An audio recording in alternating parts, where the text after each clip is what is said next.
Muy buenas, amables televidentes. El conversatorio de la Fundación Institucionalidad y Justicia, cuento con la justa presencia, yo pienso, con Nanfi Rodríguez. Bueno, yo creo que no vale la pena que te estemos presentando, porque a fin de cuentas tú eres uno de los abogados ya asociados de la Fundación. Eres probablemente una de las personas que en los últimos años más ha contribuido al acervo de ese neoconstitucionalismo, de esa visión moderna inclusive del Estado. Eres probablemente de los primeros que se dio cuenta de que el modelo de Estado cambió con la reforma del 2010. Así que en nombre de la Fundación yo te agradezco que haya correspondido en esta ocasión a la invitación al conversatorio de la Fundación Institucionalidad y Justicia. Bueno, Sergio Tulio, muchas gracias. Para mí venir siempre a Finjus es un enorme placer. Finjus representa para mí una casona solariega del pensamiento, es un gran centro de pensamiento en que han germinado y se han incubado las principales ideas de reformas institucionales de este país desde principios de los años 90. Es decir que es un honor siempre venir a este espacio de diálogo. No, y del principio de los años 90, cuando un gran amigo tuyo y un gran amigo mío era el primer vicepresidente ejecutivo de la Fundación Institucional de Justicia. Nos referimos a Milton Rey Guevara, nuestro profesor. Así es. Bueno, y qué bueno, porque en esta ocasión yo te he querido invitar, no hablar ya de libertad de expresión y difusión del pensamiento y de los proyectos que se han venido estudiando en esa dirección, ni del derecho al consumidor, que es tu obra, hasta que publicaste esta, más emblemática, ¿no?, de tu producción jurídica. Te invitaba porque tú pusiste a circular para mí una de los aportes que en las últimas décadas, a mi juicio, se le haya podido hacer a todo lo que tiene que ver con el acervo, ¿no?, en esta ocasión del constitucionalismo, y me refiero a la publicación del Diccionario de Jurisprudencia Constitucional. ¿De qué es de lo que se trata? Porque yo me puse a ojear esto porque se trata de una obra, de un libraco. Sí, 900 páginas. Pero ¿de qué es de lo que se trata? Y sobre todo me interesa saber, porque me luce que se trata de una obra novedosa, podrá haber algún precedente por ahí en América Latina, pero inclusive me gustaría saber cuál fue el método que tú utilizaste para poder redactar esta joya que, sin lugar a dudas, va a servir no solamente a constitucionalistas, sino, yo te diría, a todas las ramas del derecho, es decir, a toda la clase jurídica, y yo te diría que no solamente a quienes ejercen en el Tribunal Constitucional, sino también en la jurisdicción ordinaria. Así es. A jueces, a abogados, a docentes, a estudiantes, en fin. ¿De qué es de lo que se trata? Bueno, tú haces una pregunta capciosa, porque la verdad que pregunta tantas cosas en esa reflexión inicial que haces, que uno quisiera responder de la manera más amplia posible, pero haciendo una síntesis, yo diría que el derecho dominicano está en uno de esos puntos de inflexión de la historia en que entran los procesos históricos en los países. En 1884, el presidente de entonces, Ulises Ceró, Lilis, ordenó la traducción y adaptación de los códigos franceses, que hasta entonces, fruto de la tumultuosa vida institucional que había vivido el país, pues permanecían en lengua francesa, y a los tribunales se acudía con ellos en lengua francesa. La mayor parte de los textos que se utilizaban eran textos en francés. En ese entonces, Manuel Jesús Galván, presidente de la Suprema Corte de Justicia, entonces, encabezó ese movimiento de traducción y adaptación de los códigos. Posteriormente, en el 84, 1984, un siglo después, el presidente Jorge Blanco, tú recuerdas, hizo un movimiento de reforma. Previamente, en el ámbito de lo procesal civil, sí, claro, en el 78 se hizo la reforma del Código Procesal Civil para la adaptación del código. Sin embargo, en el 84 el presidente Jorge Blanco hizo algunos cambios e introdujo sobre todo el régimen penitenciario como un régimen, digamos, novedoso. Y el tercer gran momento del derecho dominicano es la reforma constitucional del año 2010. Se va a producir eso que tú has anunciado, un cambio de modelo de Estado. Vamos a pasar del Estado de Derecho, el viejo Estado liberal heredado del brumario francés, al Estado social. El Estado social como una noción que se va a dar en el derecho público a finales de la Segunda Guerra Mundial en Europa. Un Estado que va a dejar de pensar en el principio de legalidad y va a poner en su centro de pensamiento los derechos fundamentales, y en el cual van a surgir una segunda generación de derechos, los derechos económicos y sociales. Esa cláusula de Estado social que se introdujo en la Constitución Dominicana del año 2010 va a cambiar el derecho por completo. Por supuesto. Y va a cambiar la lupa con que tú tienes que estudiar el derecho. Tú lo has dicho. Sí, todo este movimiento que en América Latina se ha conseguido como el neoconstitucionalismo, que tiene que ver con una serie de premisas, muy especialmente en la forma de hacer la perspectiva jurídica. La base de todo ese nuevo modelo de Estado es la Constitución de la República. Ya no es el principio de legalidad. Constituciones que anteriormente eran cartas enunciativas van a pasar a ser instrumentos normativos, constituciones operativas con garantías procesales para su operatividad. Y la principal garantía procesal la va a ejercer el Tribunal Constitucional. Así es. Si van a surgir los tribunales constitucionales, Tribunal Constitucional, que es una expresión europea después de la Primera Guerra Mundial, cuando Hans Kelsen lo plantea en Austria y se crea en Austria. Él mismo fue juez de ese tribunal.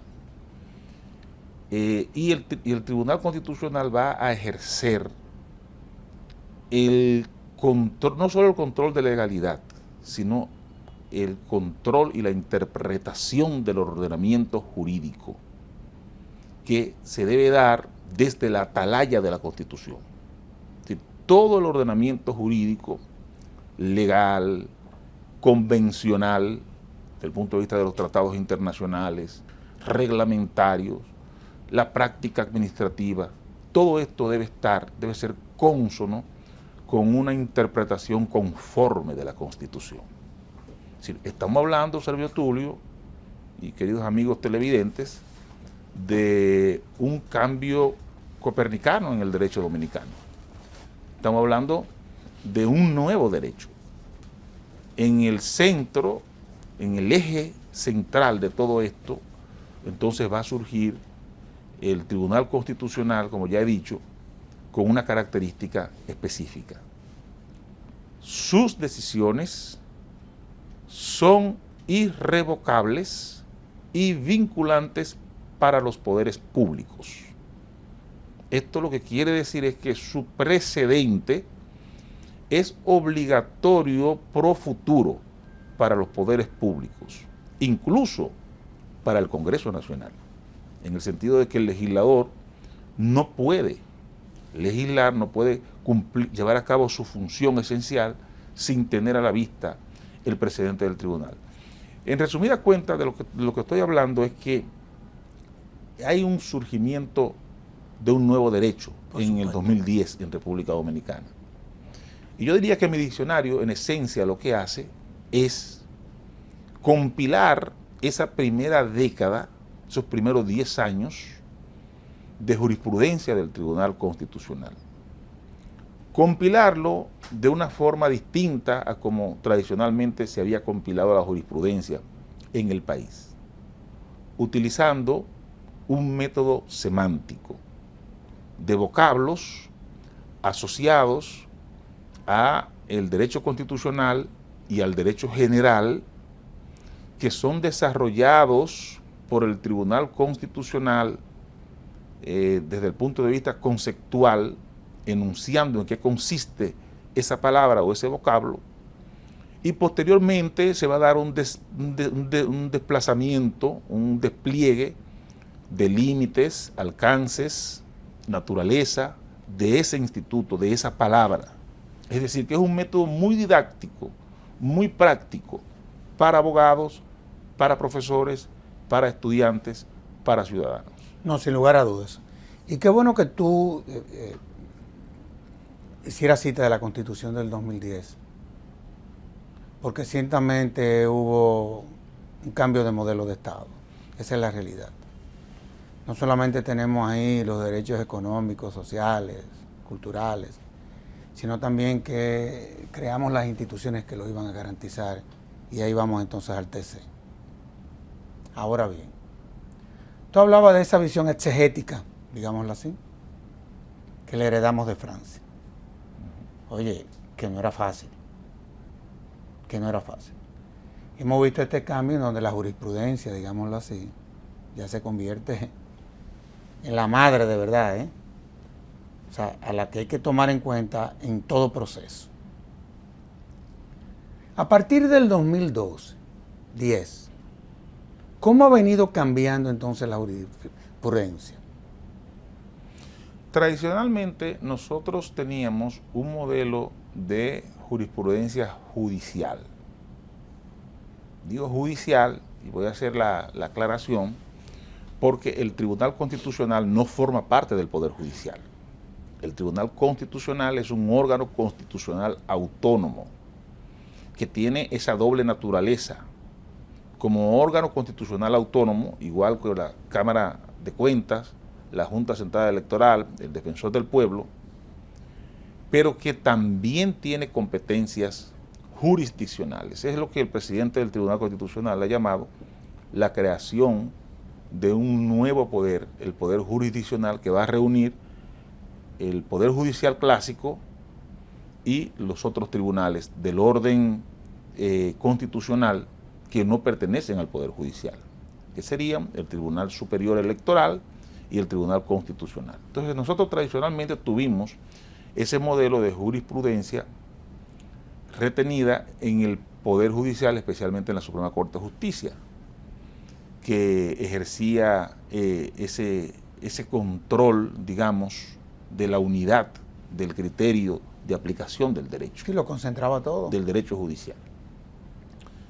Lo que tenemos entonces es un Tribunal Constitucional que ejerce sus potestades, en términos de lo que es su precedente vinculante, ejerce sus potestades ya no solo sobre el Poder Judicial, sino sobre los poderes públicos y sobre las ciencias jurídicas, la sociedad en sentido general. De forma que la jurisprudencia del Tribunal Constitucional es obligatoria para los jueces, es obligatoria para el Poder Ejecutivo, es obligatoria para el Poder Legislativo. Pero esa jurisprudencia también tiene unas características muy propias de los tribunales constitucionales. El Tribunal Constitucional, en la visión de Kelsen, de Hans Kelsen, que citaba anteriormente, es en esencia un legislador negativo. Es decir, es un órgano que está encargado de extirpar del ordenamiento jurídico aquellas normas que contravienen la Constitución, de producir una especie de profilaxis en el ordenamiento jurídico. Y así fueron los tribunales constitucionales, digamos, hasta los años 70, 60. Sin embargo, en el constitucionalismo moderno se ha dado un movimiento que permite ver el Tribunal Constitucional como legislador positivo. Es decir, ya no solo aquel órgano que expulsa, del ordenamiento jurídico las normas que contravienen la Constitución, sino un órgano que puede, en su labor interpretativa de la Constitución, puede interpretar las normas infraconstitucionales y puede incluso reformarlas. Y de hecho el Tribunal Constitucional Dominicano lo ha hecho. Es decir, ha dictado sentencias interpretativas en las que dice, de ahora en adelante este artículo se debe leer de esta forma, dos puntos, y pone el texto como se debe leer el artículo. Es decir, es una especie de metajurisprudencia que a veces toma características normativas. Es decir, no solamente decidiendo sobre casos, sino que toma características normativas. Pero hay otro elemento interesante, y es el hecho de que esa jurisprudencia del Tribunal Constitucional, cuando se trata de sentencias afirmativas o estimatorias, es decir, sentencias en las que el tribunal acoge la acción en la que revoca una norma, tienen efecto erga omnes, es decir, tienen un efecto general sobre el ordenamiento jurídico. Por decirte algunas de las características de la nueva jurisprudencia dominicana, es decir, estamos ante una nueva categoría de jurisprudencia en términos de lo que es la actividad jurisdiccional. Ya no es la jurisprudencia de la Suprema Corte de Justicia, que muchas veces incluso se discutía cuál era el nivel de obligatoriedad con que los tribunales inferiores tenían que cumplirla, porque en República Dominicana nunca hubo un criterio para establecer la jurisprudencia, como en otros países, por ejemplo, que se reitere varias veces la sentencia, o que las salas reunidas de la Suprema, etc. Aquí estamos hablando de una actividad jurisprudencial que tiene unas características totalmente distintas a lo que nosotros conocíamos como jurisprudencia del Poder Judicial. Ahora, tú decías que de ese poder jurisdiccional del Tribunal Constitucional, evidentemente de que cuando tú hablas de poder, ahí aflora el componente político. Hasta tal punto de que cuando hablamos del Tribunal Constitucional muchas veces hemos dicho que ese es el órgano donde confluye la política y el derecho.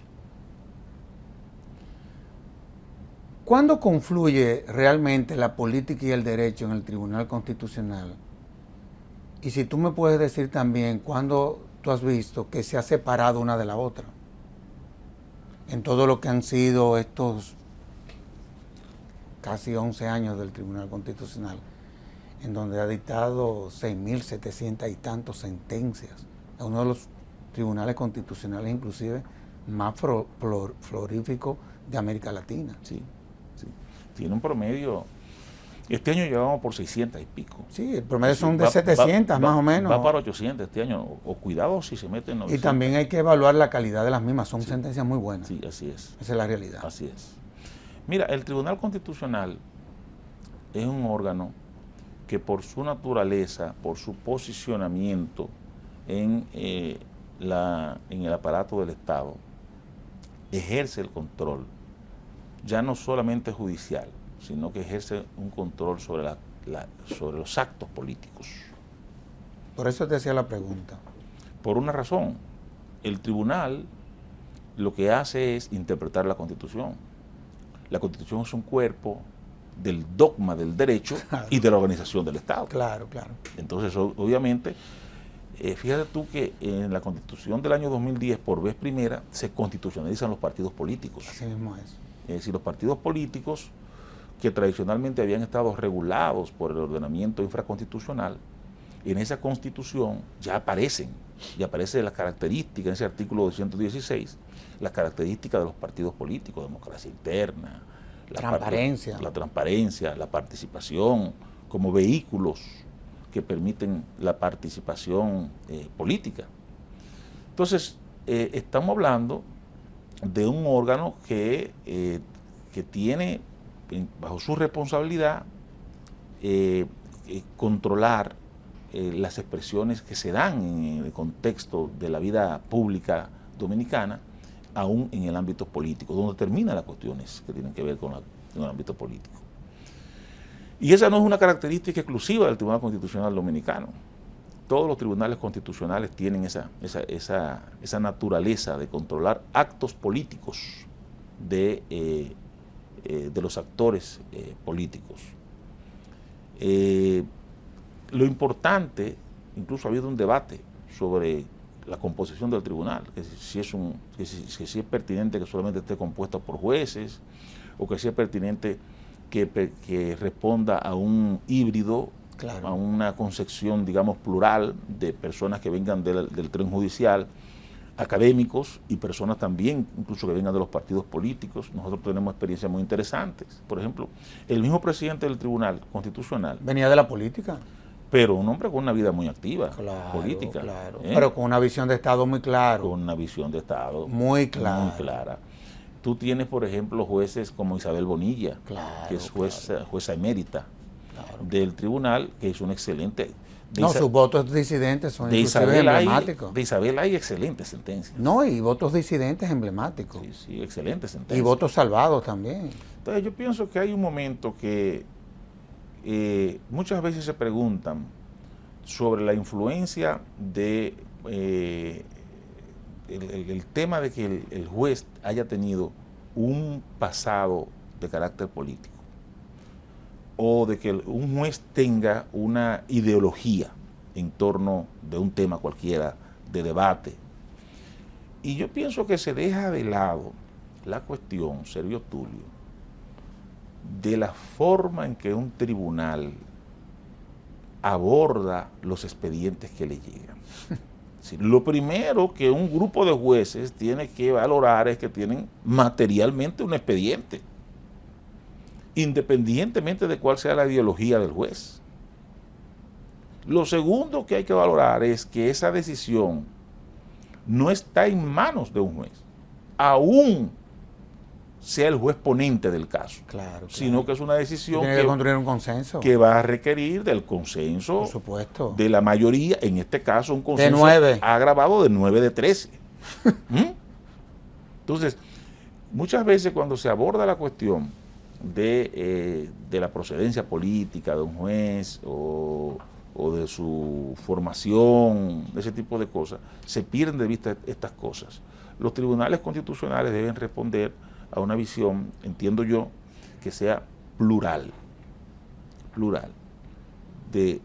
pero donde en esencia lo que ha de primar debe ser el derecho. Por supuesto. No, y además es importante que en un tribunal constitucional existan diferencias de criterio, diferencias ideológicas. Eso es lo que hace rico un tribunal constitucional, y sobre todo el propio debate a lo interno del tribunal cuando se tiene que resolutar un caso. Ahora bien, porque me quiero quedar aquí porque esto es importante. Tú hablabas del precedente vinculante. ¿Qué valor ha tenido el precedente vinculante del Tribunal Constitucional para ti? Te lo digo porque de la gente que mejor ha sabido explicar esta novedad para nosotros desde el 2010, has sido tú, porque tú has estado manejando eso desde la academia. ¿Qué valor para ti ha tenido ese precedente vinculante del bendito Tribunal Constitucional? Mira, cuando hubo el debate de la reforma constitucional... Y eso tiene que ver con esto, ¿eh? Claro, totalmente. Para que estemos claros, por eso te hago la pregunta. Totalmente. Cuando hubo la reforma constitucional y se produjo ya la proclamación de la Constitución, surgieron muchas inquietudes sobre el hecho de consignar el precedente vinculante en la Constitución de la República, por el hecho de que en distintos ordenamientos jurídicos se instituye el precedente de manera distinta.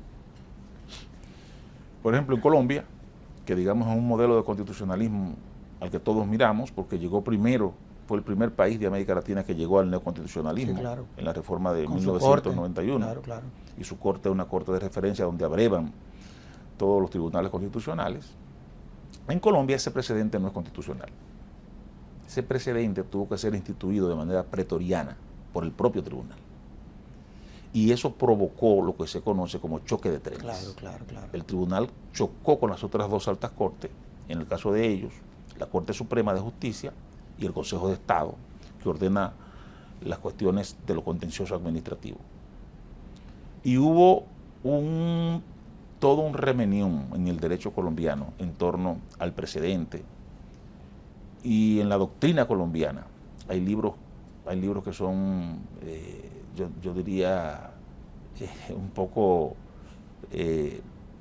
hasta escandaloso en los términos en que se dan esos debates sobre la cuestión del precedente. Jueces y exjueces, jueces y exjueces de las otras cortes acusando al tribunal, a la Corte Constitucional colombiana, de haber roto todos los principios constitucionales al atribuirse que el precedente por sentencia, de forma pretoriana. El constituyente dominicano fue más sabio, hábil, más sabio, inteligente. Estableció el precedente con sus características de irrevocabilidad y vinculatoriedad en la propia Constitución, artículo 184 de la Constitución. Ahí no hay debate. Ahí no es una cuestión de que si se aplica, si no se aplica, si se le aplica al Congreso o solo al Poder Judicial, etc. El precedente vinculante en el ordenamiento jurídico dominicano tiene ese nivel de obligatoriedad para los poderes públicos, para la sociedad en general y para las ciencias jurídicas. Aquí no hay problemas. Entonces yo pienso que ese ha sido uno de los aportes más importantes que tuvo esa reforma constitucional, porque el precedente constitucional, además de su carácter vinculante, realiza algunas funciones esenciales del Estado de Derecho y del Estado constitucional. Es decir, ese precedente tiene que estar claramente establecido. Yo diría que el precedente es el alma de la doctrina y de la jurisprudencia del tribunal. Y tal vez el tribunal, que ha hecho una excelente labor jurisprudencial, yo después de haber hecho este trabajo de compilar los primeros 10 años de jurisprudencia, tengo que concluir obligatoriamente que ha hecho una labor magnífica de jurisprudencia. Pero en el ámbito del precedente tal vez todavía falte definir las características. Pero quizás por su propia naturaleza, su alcance. En la ley hay algunos aspectos, obviamente, en la ley del Sí, el Tribunal Constitucional de los Procedimientos, inclusive esa ley se hizo aquí en la Fundación. Sí, sé que se hizo aquí en Fijos. Y tratamos de, partiendo del 184, tratar de ver cómo podíamos encauzar, pero yo estoy totalmente de acuerdo con lo que tú estás planteando. De todos modos, vamos a hacer una pausa. Y de inmediato volvemos con este interesantísimo programa.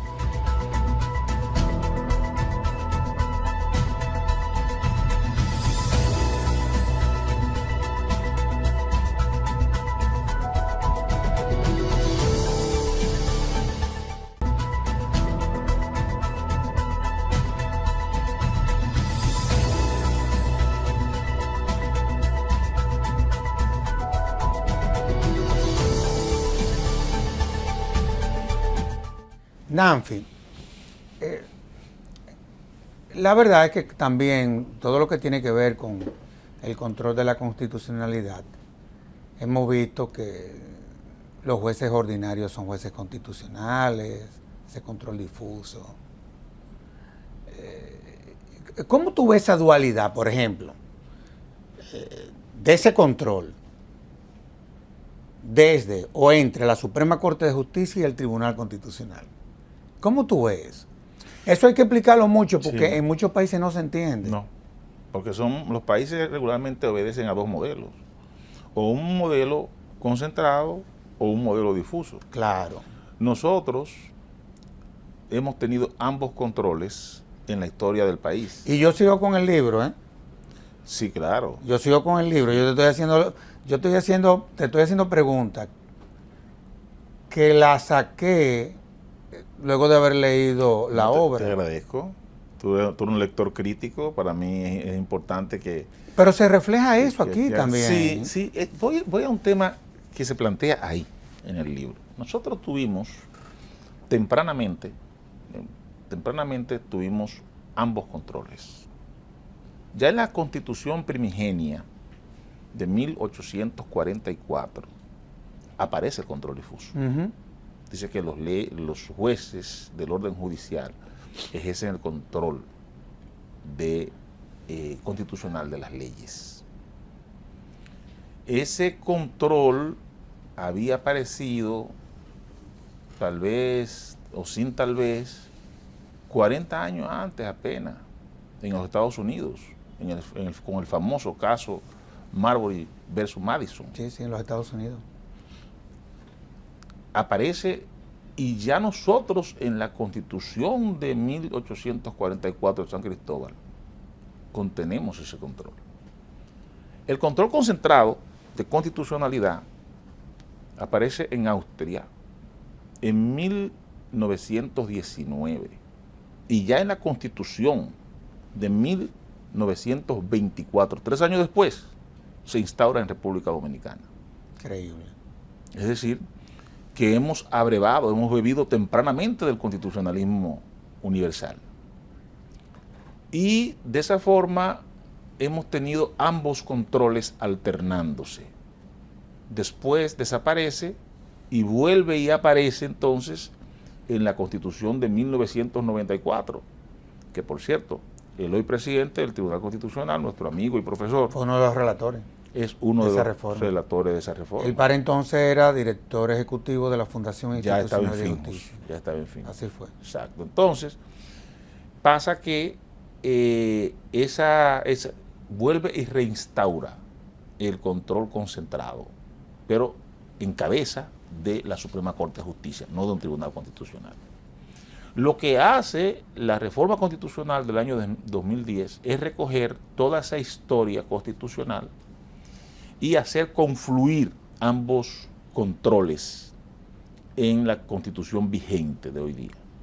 De manera que los jueces del orden judicial ejercen el control difuso o la inaplicabilidad de una norma en virtud de que choca con la Constitución de la República, con un efecto restringido entre partes. Claro.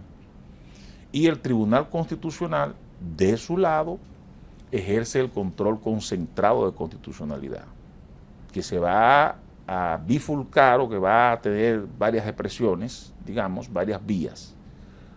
El tribunal ha concebido jurisprudencialmente que el control concentrado puro es el que se ejerce a través de la acción directa de inconstitucionalidad y del control preventivo de los tratados internacionales.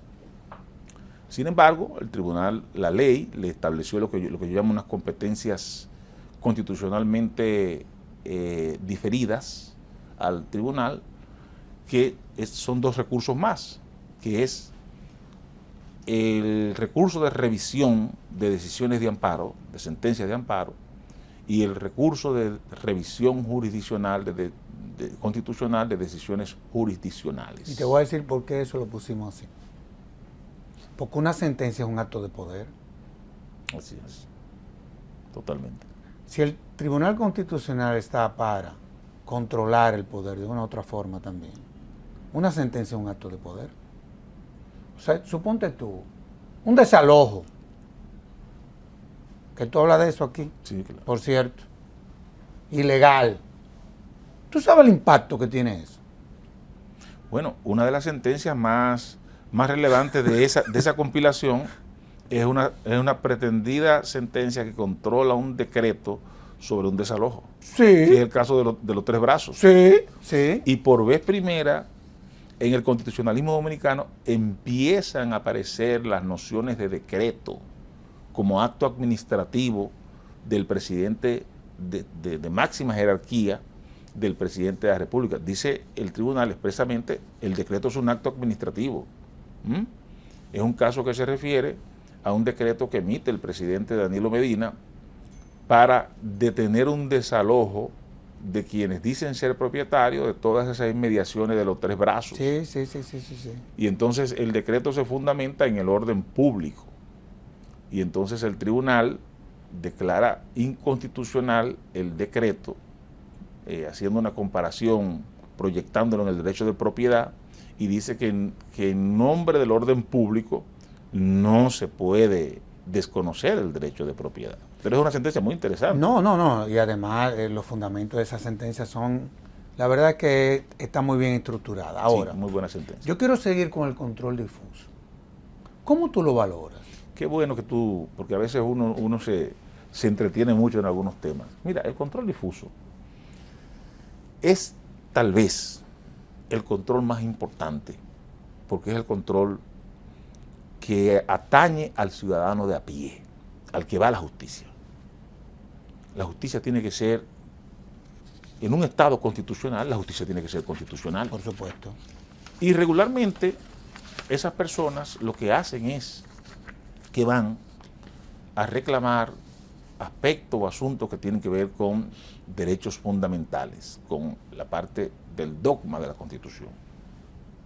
Entonces, en la medida en que el juez del orden judicial, del tren judicial, no entiende eso, pues el control difuso en República Dominicana aún sigue siendo muy débil. La llamada excepción de inconstitucionalidad, que no es un incidente, que tiene como nombre sección en términos de la doctrina, pero que es una acción principal que la misma ley de los procedimientos constitucionales manda sobreseer el caso que se está conociendo para abocarse a conocer de manera independiente el control difuso o control de inaplicabilidad. Pero en mi experiencia en los tribunales, ¿qué es lo que pasa? Por ejemplo, en materia penal, tú promueves un control difuso, una excepción de inaplicabilidad o de inconstitucionalidad. Y en materia penal existe un régimen preceptivo para la promoción de los incidentes, toda la parte, digamos, preliminar del proceso, lo que se llama en materia civil el limine litis. Pasa con eso que el 305 del Código Procesal Penal establece que eso es al principio, con un plazo específico. Entonces, tú muchas veces no promueves una excepción de inconstitucionalidad en ese plazo y lo hace más adelante.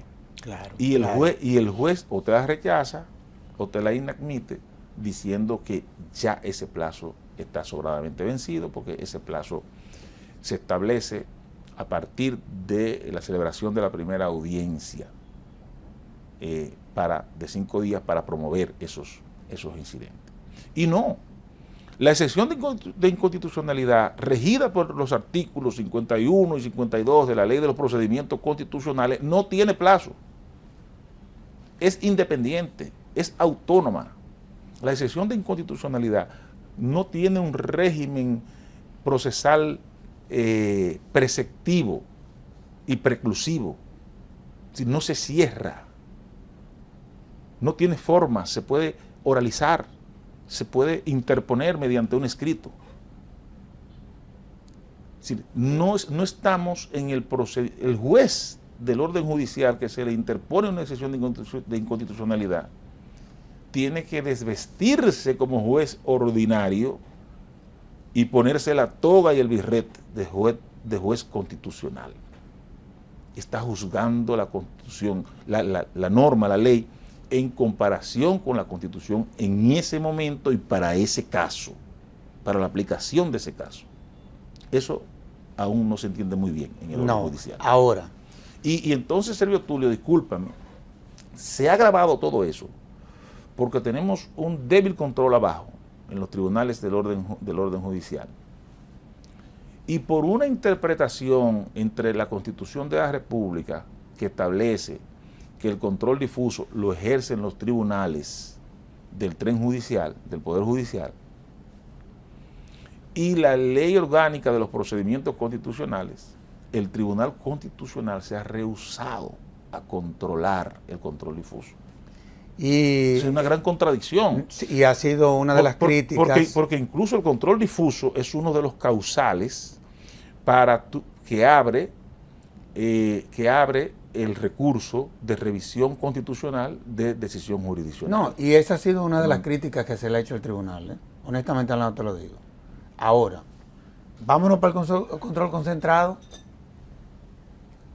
Porque la verdad es que yo te voy a decir, y lo digo, te lo digo con honestidad, es una de las obras más fecundas, honestamente hablando te lo digo. O sea, tú no te puedes imaginar el aporte que te has hecho. No al acervo jurídico, inclusive hasta quienes escriben, ejercen, estudian. A la ciudadanía. Yo he querido hacer derecho de ciudadanía, obviamente de una gran utilidad para los abogados, los profesores. Bueno, pero si esa fue tu intención, lo lograste. Ahora, vámonos al control. De manera llana para el ciudadano. Sí, vámonos al control concentrado. Porque la verdad es que, en cuanto a lo que tiene que ver con el control difuso, lo explicaste muy bien. No creo que se te haya quedado nada. ¿Existen diferencias de criterio en cuanto a cuáles actos pueden ser recurridos en inconstitucionalidad? Sí, el tribunal ha variado. Ha variado. Eso es normal. Los tribunales constitucionales pues varían el criterio jurisprudencial o el precedente en situaciones específicas. Lo que tienen que hacer es motivar ese cambio. En principio, el Tribunal Constitucional, respecto del objeto, digamos, vamos a dividir la acción directa de inconstitucionalidad, estructurarla, ¿verdad? En el ámbito procesal para poderla visualizar. Sí. Digamos que en el objeto, ¿verdad?, el sujeto que puede ejercer esa acción. Desde el punto de vista del objeto, el tribunal había dicho que solamente eran recurribles por esa acción ante esa alta corte aquellos actos que tuvieran una naturaleza normativa, de manera que los actos procedentes de la administración, que eran actos administrativos puros, es decir, una expresión unilateral de voluntad de una administración que tiene unos efectos individuales, eran controlados por la jurisdicción contencioso administrativa. Y eso, digamos, fue el criterio predominante durante los primeros 7 años del tribunal. Siempre la naturaleza normativa, que fuera dirigido a una pluralidad de personas, era uno de los criterios determinantes para la admisibilidad de la acción directa de inconstitucionalidad referida a los actos de la administración. Pero en el año 2021-2022 hubo una sentencia que vino acarreada por otro tema en el tribunal, que es el tema del control preventivo de los tratados internacionales. Ese control está reglado por la Constitución y por la propia ley de los procedimientos constitucionales, en el sentido de que solo puede ser ejercido, solo puede activar ese recurso consultivo, es un recurso de carácter consultivo, el presidente de la República. Pero ¿qué pasa? De alguna manera, en los primeros años del tribunal...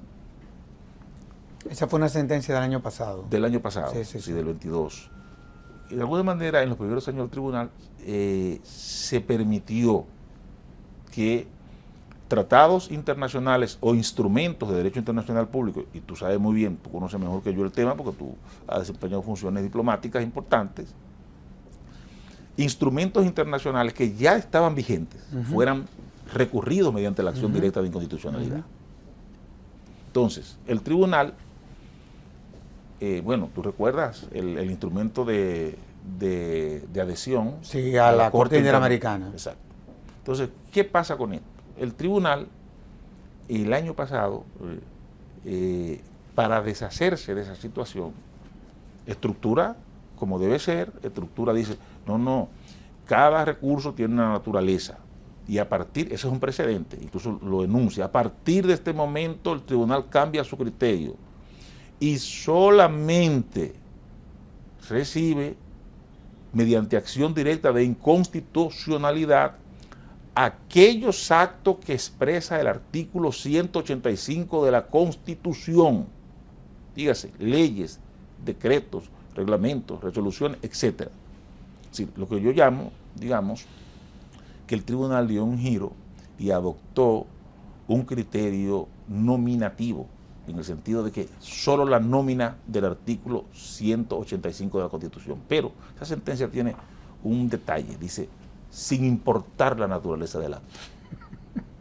Al decir sin importar la naturaleza del acto, se abre para controlar los actos. Por supuesto que sí. Los actos particulares. Claro. Entonces, hoy día un decreto del presidente de la República, por ejemplo, sobre indulto, o a una persona pudiera ir al tribunal, bueno, de hecho ha ido al Tribunal Constitucional. Entonces, eso plantea, a mi juicio, un giro importante que tendrá que estudiarse a futuro, los efectos de que todos los actos del presidente de la República, sobre todo estos actos que tienen destinatarios particulares, puedan ser objeto del control constitucional. Porque no es que no sean objeto del control del orden jurídico. Ya el principio no es el principio de legalidad, es el principio de juridicidad.